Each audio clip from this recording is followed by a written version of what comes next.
Good evening, sirs. Good evening.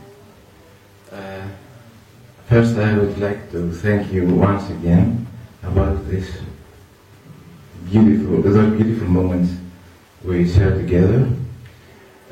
Instead of repeating all those good things, I would concentrate you in one thing that I believe, and I think all here believe, that this course and this team, I think it's necessary to expand your activities, hopefully to Europe, more hopefully to Greece, and I think we need that, and I think that we all agree that this course is unique.